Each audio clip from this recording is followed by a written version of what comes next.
chapter ទី3ចាប់ផ្ដើមនៅពេលដែលស៊ូហាបានស្ដាប់ឮអីដែលសូឡុនបាននិយាយនៅ chapter 2ហ្នឹងហើយ chapter 1នេះគឺវាមានឈ្មោះថា It's nice to meet you បន្ទាប់ពីពេលដែលស៊ូហាគាត់បានស្ដាប់ឮសូឡុននិយាយបែបហ្នឹងគឺអ្នកនរគ្នាអាចមើល reaction របស់គាត់បាន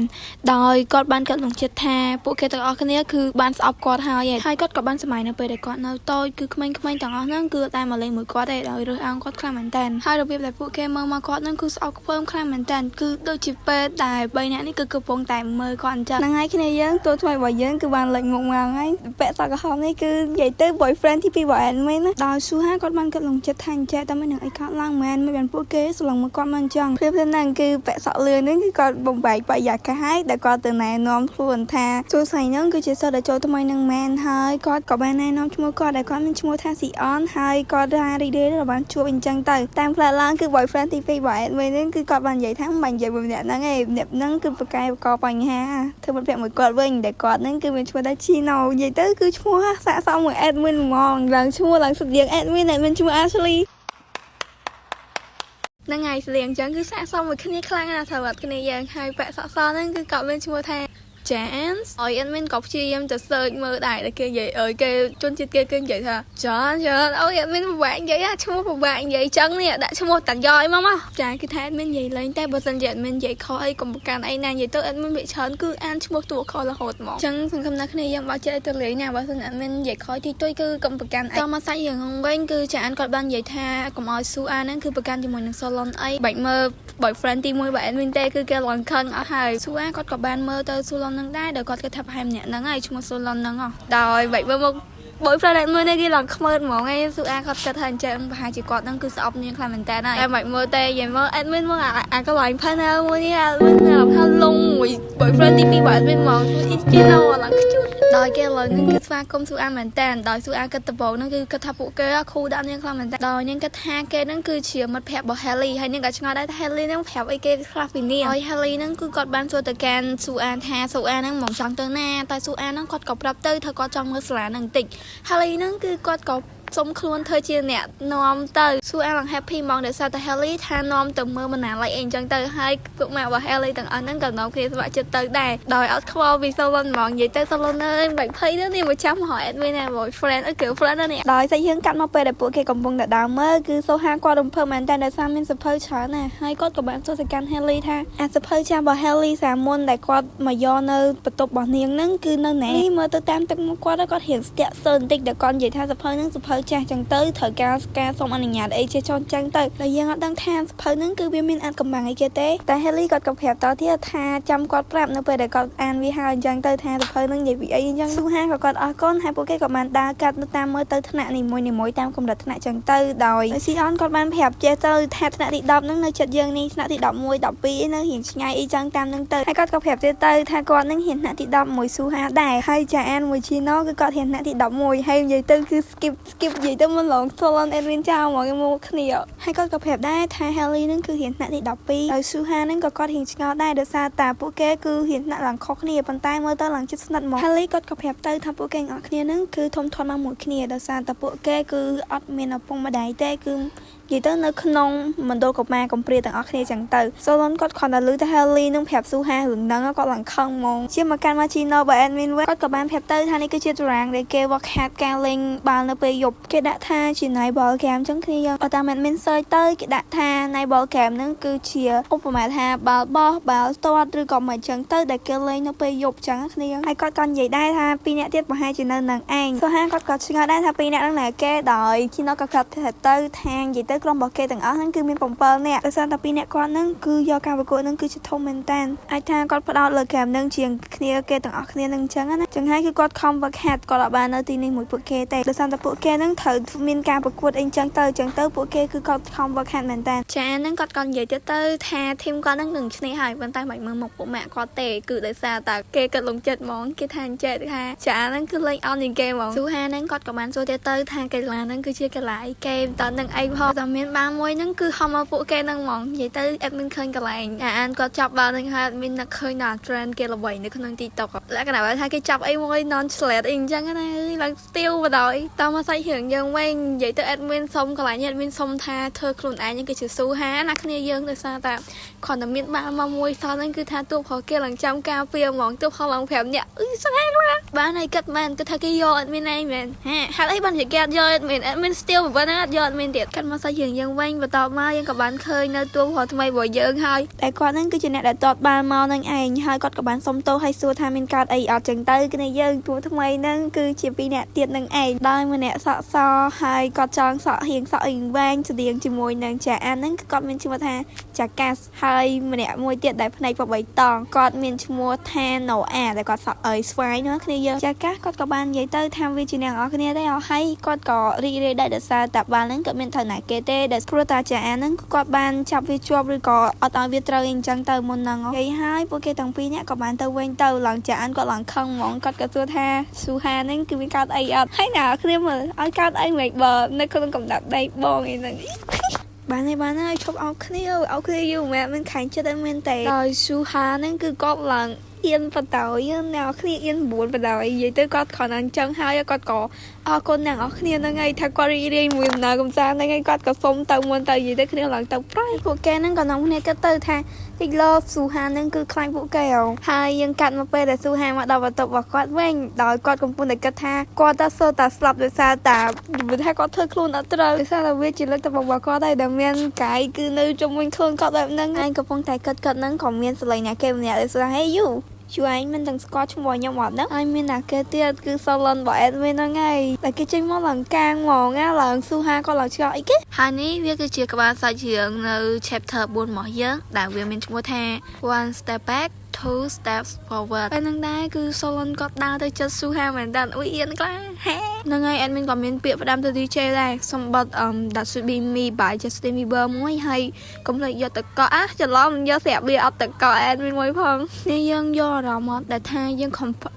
ប្រឹងធ្វើរីករាយនៅពេលដែលយើងឃើញមនុស្សដែលយើងស្រឡាញ់នៅជាមួយអ្នកដទៃដោយស៊ូហាគាត់ក៏និយាយទៅថា Solon មែនដោយសារតែគាត់លឺមិត្តភក្តិរបស់ Solon ហ្នឹងគឺនិយាយ Solon គាត់គ្រាន់តែលឺអញ្ចឹងហើយគាត់ក៏អត់និយាយច្រើនដែរគាត់ក៏មកថាដើរទៅវិញតែពេលហ្នឹងស៊ូហាក៏គាត់បានប្រាប់ Solon ហើយចាំផ្លែថាគាត់អរគុណដែលជួយគាត់មុនហ្នឹង Solon ក៏ឡើងឆ្ងល់ថាអរគុណនេះគេដល់ពេលហ្នឹងយើងក៏បានកាត់ទៅគឺពេលហ្នឹង Solon គាត់លក្ខណៈបែបថាគាត់ទាញស៊ូអាចេញពីពេលដែលមានការថែតហ្នឹងស៊ូអាក៏ឡើងអរគុណឲ្យ Solon ណាគឺថាមនុស្សគេមកឡើងគួយស្រឡាញ់ហ្មងដែលគេលើថែចែកនោះល្អប៉ុន្តែអត់ចូលចិត្តបង្ហាញគាត់និយាយថាចែកគ្មានទេគាត់មានបានចង់ជួយស៊ូហានឹងផងគាត់គ្រាន់តែ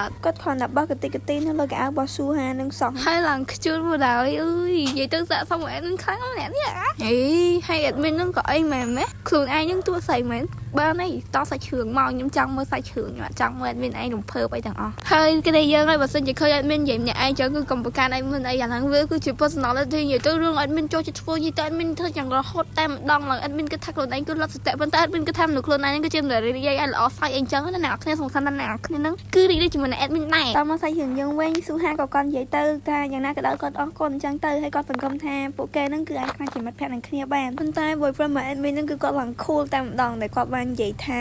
កុំសុំឲ្យតែគាត់ថាអាចនៅជាមួយឬក៏អាចនិយាយថាធ្វើពុកម៉ាក់មួយពួកគាត់អីចឹងគាត់ក៏បន្ថែមទៀតថាក្រុមរបស់ពួកគាត់ហ្នឹងគឺអត់ដើរលេងជាមួយនឹងមនុស្សដទៃទៀតទេជាពិសេសហ្នឹងគឺញាក់ហ្នឹងហ្មងឬក៏គាត់ចង់និយាយថាជាពិសេសហ្នឹងគឺស៊ូហាហ្នឹងហ្មងហើយគាត់ក៏គិតទៀតថាឆែគឺគាត់មានអារម្មណ៍ថាមានអីមួយចម្លែកនៅក្នុងខ្លួនរបស់ស៊ូហាហ្នឹងហ្មងដោយសារតែគាត់គឺមានអារម្មណ៍ថាទទួលបាននូវភាពកក់ក្ដៅការយកចិត្តទុកដាក់ពីស៊ូហាហ្នឹងហ្មងគាត់មានអារម្មណ៍អញ្ចឹងគាត់ដឹងថាវាហេតុអីទេតែយ៉ាងណាក៏ដោយគាត់ក៏បានផ្ដាំទៅកាន់ស៊ូហាដែរថាកុំមកនិយាយមួយក្រុមពួកគាត់ទៀតអីអញ្ចឹងទៅស៊ូហាគាត់គ្រាន់តែលឺអញ្ចឹងគឺយើងអាចមើលទឹកមុខរបស់គាត់បានតែសាច់រឿងក៏បានកាត់នៅពេលដែលគ្រប់ប្រហែលអ្នកនេះវិញដោយពួកគេកំពុងតែនិយាយពីស៊ូហាហ្នឹងហើយស៊ីអនគាត់បាននិយាយថាឥឡូវហ្នឹងគាត់យល់ថាហេតុអីបានជា Haley មានអារម្មណ៍បែបហ្នឹងហើយគាត់ក៏ទទួលបានអារម្មណ៍ទាំងអស់ហ្នឹងដោយពួកគាត់ទាំងអស់គ្នាហ្នឹងគឺមានអារម្មណ៍ថាកក់ក្ដៅទទួលបាននៅការ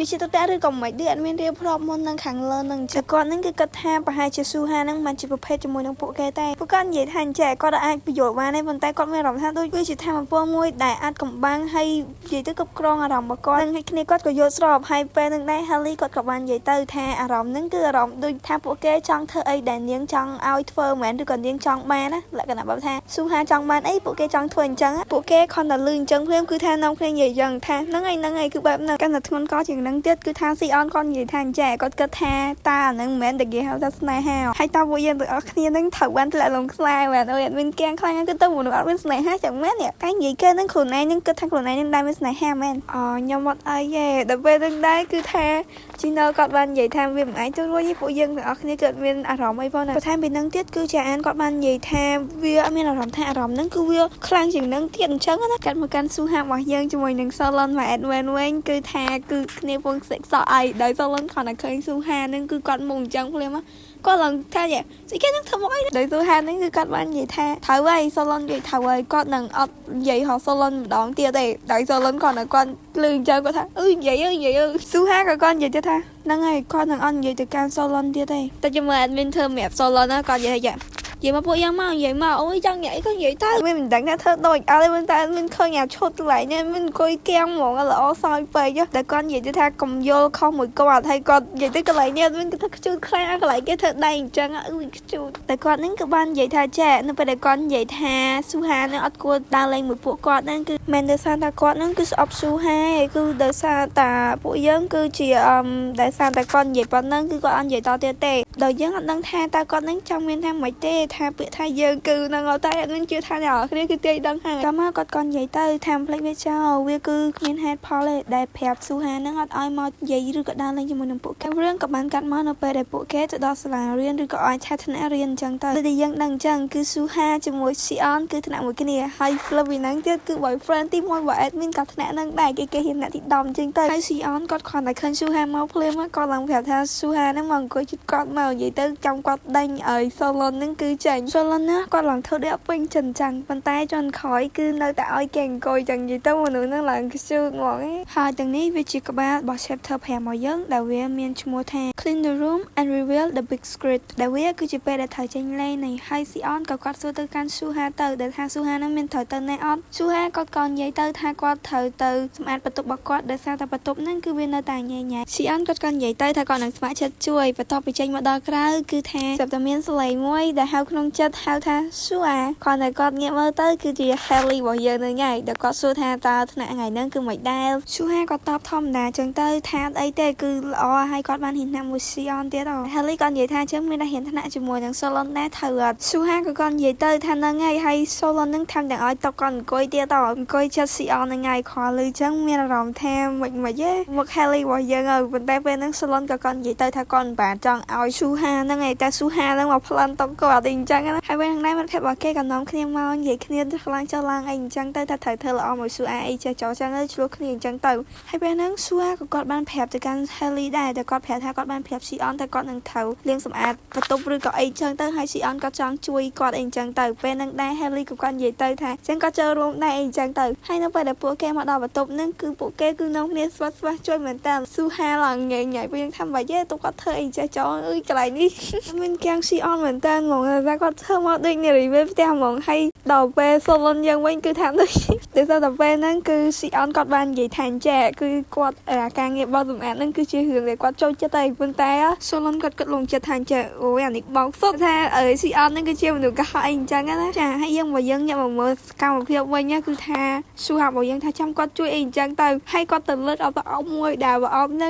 គឺដូចជាមានអាហ្នឹងមានអត់ដឹងថាអីគេទេប៉ុន្តែវាមានទម្ងន់ដល់ទៅ100គីឡូគាត់លើកឡើងស៊ីផុយដល់ពេលឃើញអញ្ចឹងទៅគឺថាមានពីអីក្រៅពីគាំងទេគឺគាំងទាំងអស់គ្នាតែម្ដងគាត់ថាស៊ូហាគឺគាត់គាំងអស់ហើយតែពេលហ្នឹងដែរគឺបានបរោះជីសេសយើងមកអីចឹងគាត់និយាយថាអត់អីចាំគាត់យកអាហ្នឹងអីចឹងទៅហើយពេលហ្នឹងដែរគាត់ក៏បានប្រាប់ស៊ូហានៅក្នុងចិត្តដែរកុំឲ្យនាងគឺគិតច្រើនតែគាត់និយាយថាអីស៊ូហាខ្ញុំក៏មានសមត្ថភាពដូចជាស៊ូហាឯងដែរហើយតើខ្ញុំមានបានខ្លាចស៊ូហាឯងអត់ឬក៏ស៊ូហាឯងមានស្អប់ខ្ញុំអត់ឬគ្រាន់តែខ្ញុំមានសមត្ថភាពមួយហ្នឹងគ្រាន់តែលើបែបហ្នឹងភ្លាមស៊ូ ស៊ូហាគាត់និយាយថាអត់ទេគាត់មានបានស្អប់ Harry ណាហើយគាត់ក៏នឹងមិនស្អប់ដែរដូចខាងនេះដែរ admin ក៏ចង់ប្រាប់គ្នាយើងដែរថា chapter 3 4 និង 5 គឺវាបញ្ចប់ត្រឹមហ្នឹងហើយតែ admin ពិតជាសប្បាយចិត្តមែនតើការដែល admin ផុសរឿងហ្នឹងគឺ chapter 1 គឺវារៀង viral ខុសធម្មតាចឹងណាហើយនិយាយទៅ admin គិតថាបើសិនជារឿងហ្នឹងនៅតែ viral admin អាចនឹងចេញលឿនអីចឹងទៅតែបើសិនជាឲ្យ admin ផុសហើយគឺមើលទៅអត់សូវមាន view អត់អីចឹងគឺថាបកកតាគឺ admin នឹងតែចេញ view តែម្ដងនិយាយទៅវាអត់មានកម្លាំងចិត្តធ្វើ